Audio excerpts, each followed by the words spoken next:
He was the first person to hold Liam when he collapsed in tears after coming out to his parents. While others turned away, Nathan stayed. Not just for the night, not just for the week, but for years.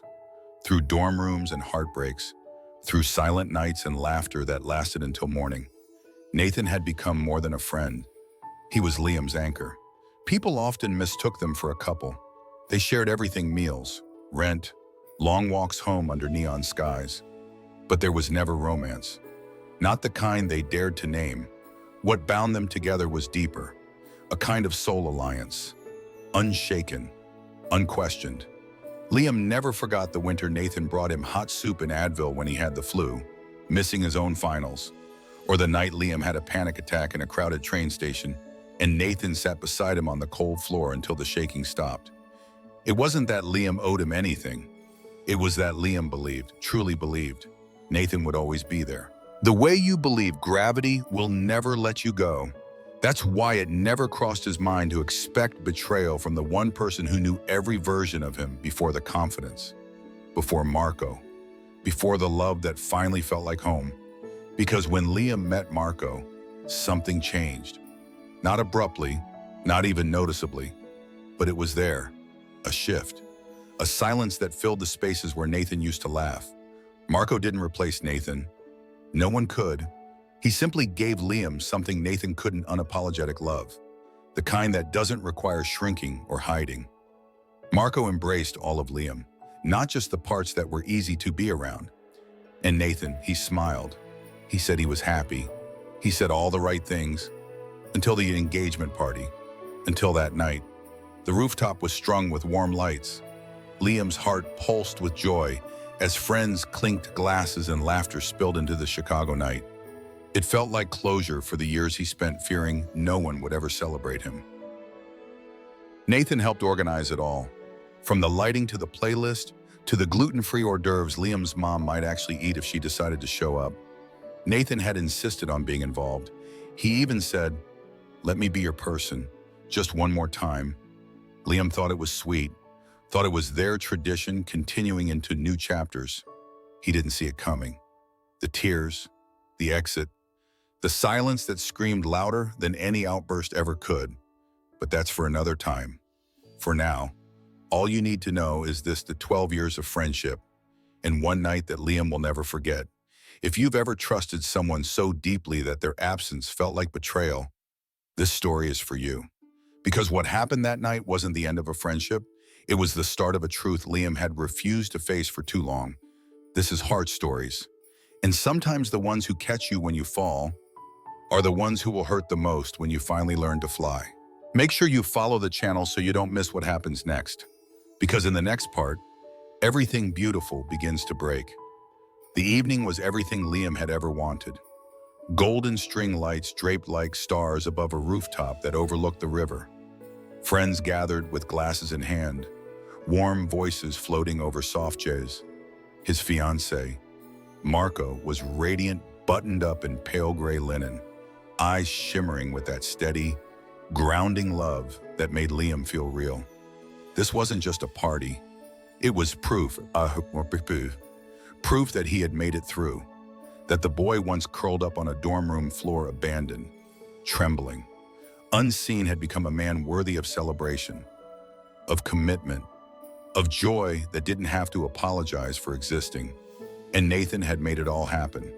From the delicate centerpieces to the playlists that never missed a beat, he had coordinated every detail.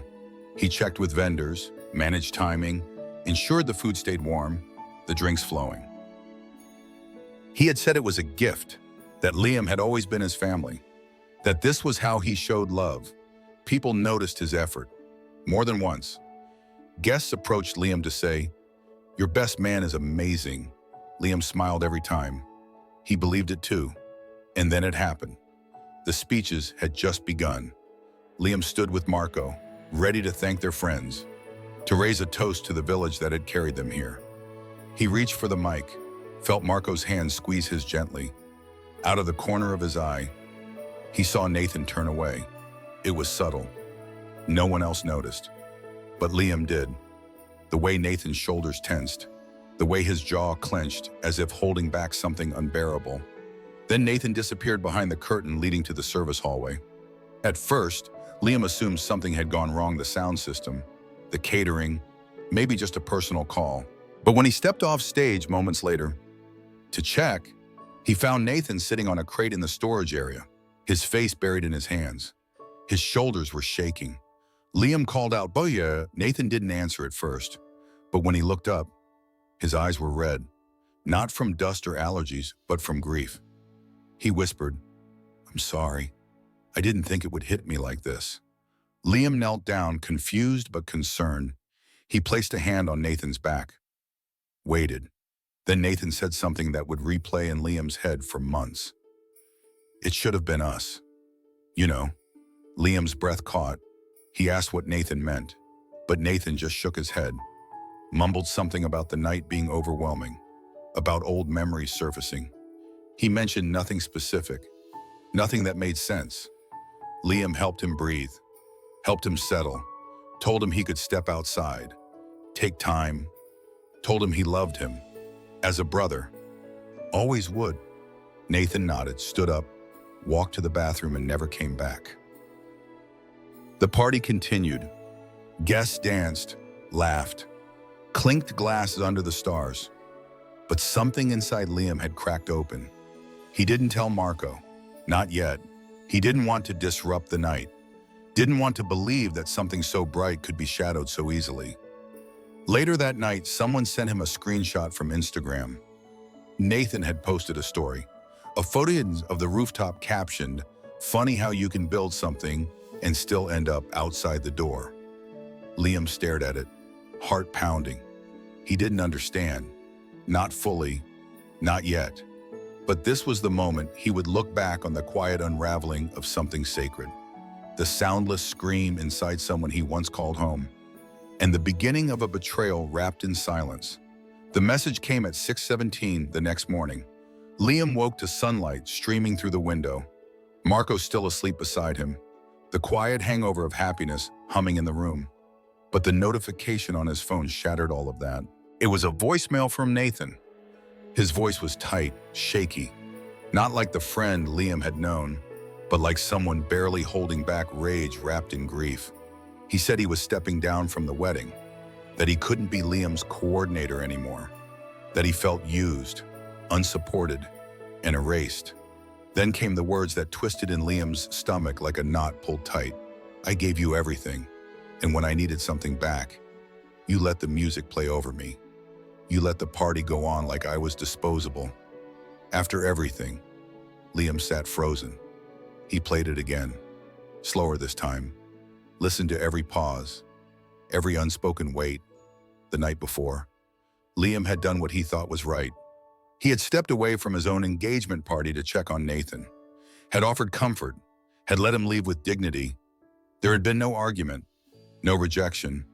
But now the message made it sound as if Liam had committed a betrayal, a public one.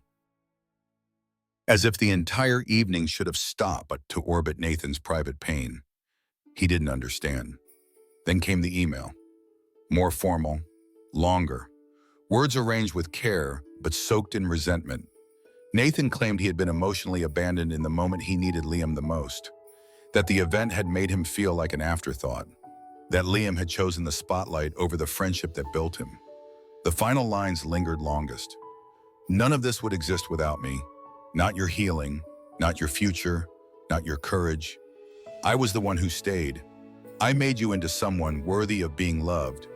And now I'm just a line in your speech you forgot to say." Liam stared at the screen for nearly an hour. He had written Nathan into every thank you, every plan.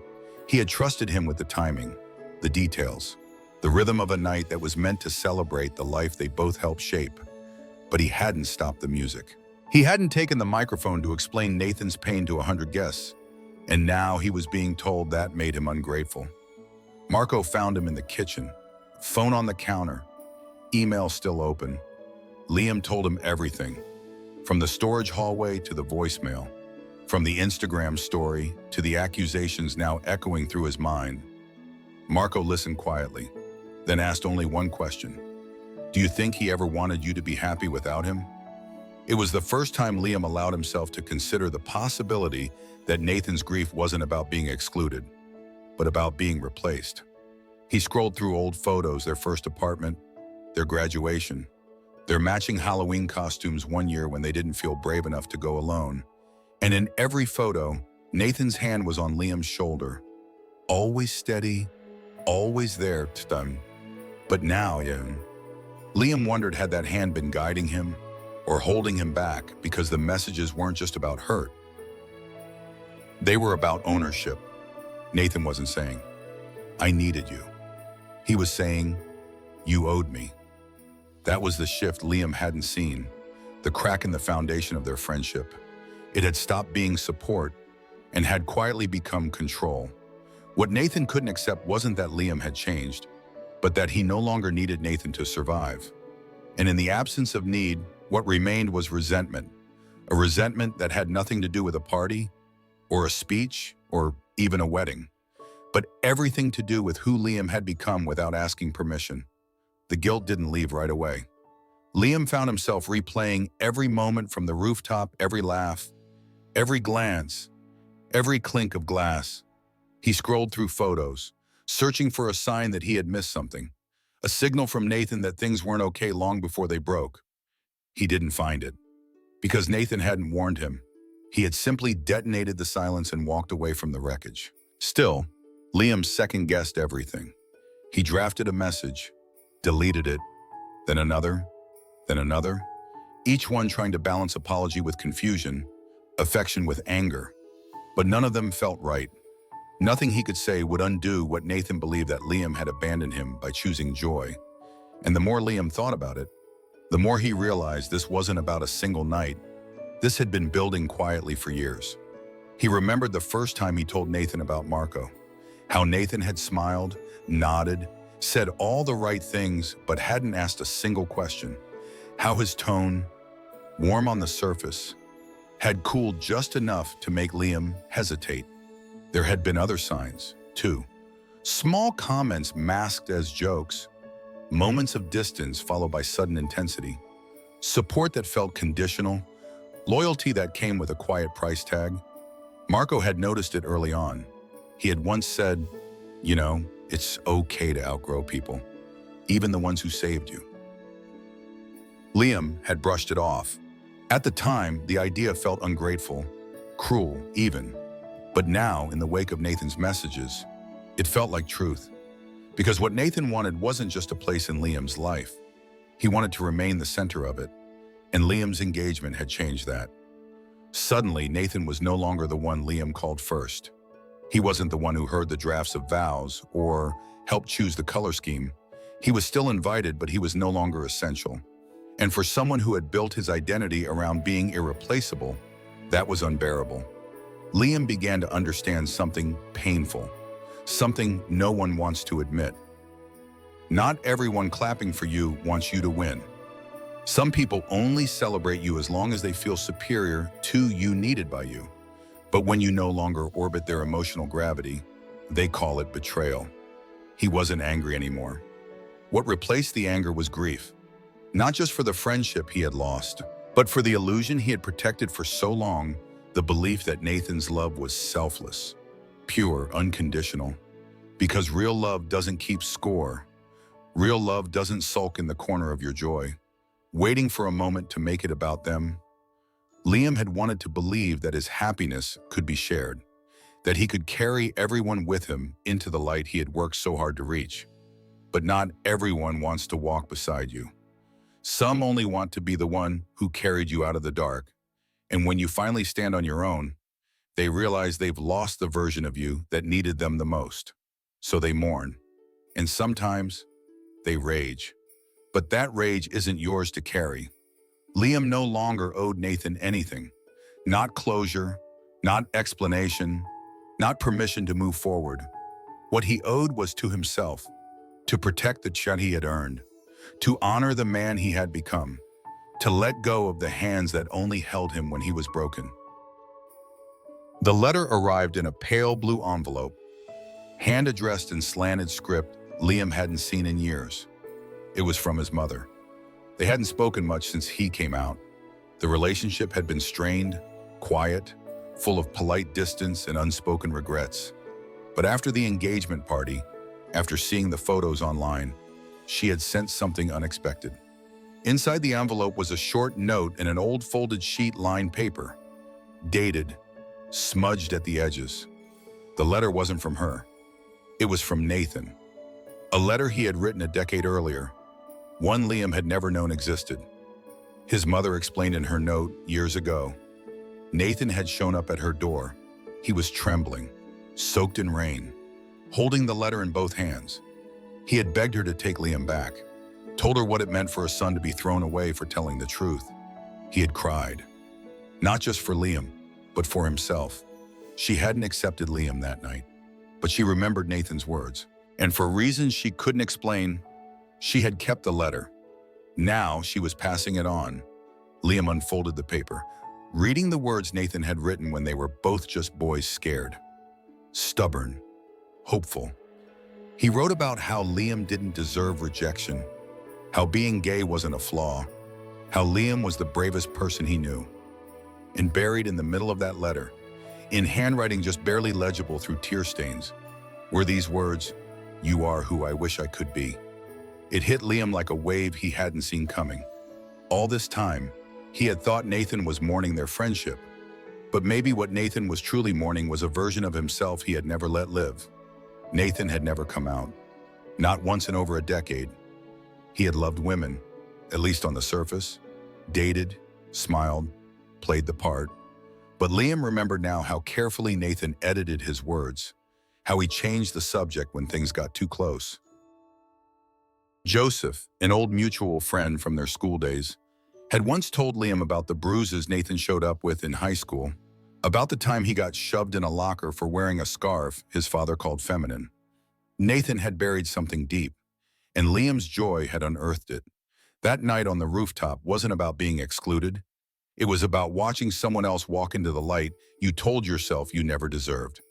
Nathan had watched Liam live the life he was too afraid to fight for. And that wasn't Liam's fault, but it had made him a mirror Nathan couldn't stand to look into. Liam didn't write back. There was nothing left to say, not from bitterness, but from clarity. Some people are meant to walk with us only until the part of the path we no longer fear the dark. And when they stop walking, when they choose shadows over truth, we can't follow them back, no matter how much we loved who they were before the silence, before the stories split. Letting go doesn't mean erasing the past. It means refusing to carry the pain of someone else's unlived life. Liam still thinks of him, sometimes. Not with anger, but with a kind of distant mercy, because healing doesn't always come with reconciliation. Sometimes it just means learning to live fully, even when those you loved never learned how. And maybe that's enough. Have you ever had to let go of someone who couldn't celebrate your happiness? What would you say to the version of them that never said goodbye? Let us know in the comments. If this story touched something inside you, share it. There's someone out there holding on to a friendship that quietly stopped being safe. This is Heart Stories, and we're here to tell the truth, even when it hurts. Subscribe for more stories that remind us healing is hard, but never lonely.